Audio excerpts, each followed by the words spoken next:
You sort of decided to tackle sororities and fraternities as an institution and sort of spin what you did in the first movie on its head and Yeah. pull apart sort of the gender disparity there. Why did you decide to sort of take an issue even in a comedic light in this movie?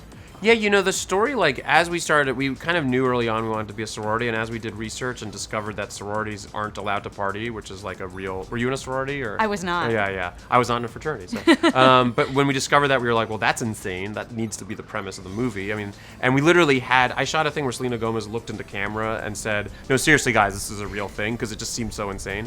And then as soon as we started talking about that, we were like, well... When you're like a young woman going into a frat party, it's just it can be awful. I'm sure there are parties that aren't, but it can be awful. And so it just seemed like something that was an easy thing to kind of talk about in the movie, and a natural kind of organic thing to discuss. In the Carmichael show, too, you tend to take issues and break them apart and use comedy to sort of talk about these bigger issues. Yeah. How important is that to you now as a creator?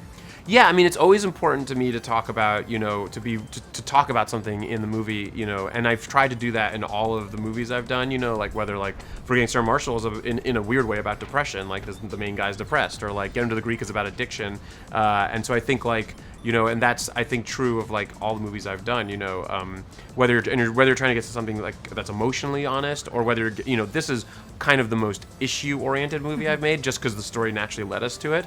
But we're also trying to get to kind of true, honest emotional things, like the fear you have when you get to school as a freshman, which is certainly what Chloe and her friends are going through in this one. The fear of being a bad parent, which is what Seth and Rose are going through. The quarter-life crisis, which is just the worst time in one's life, like in a weird way. And so I think, but this naturally kind of led us to it.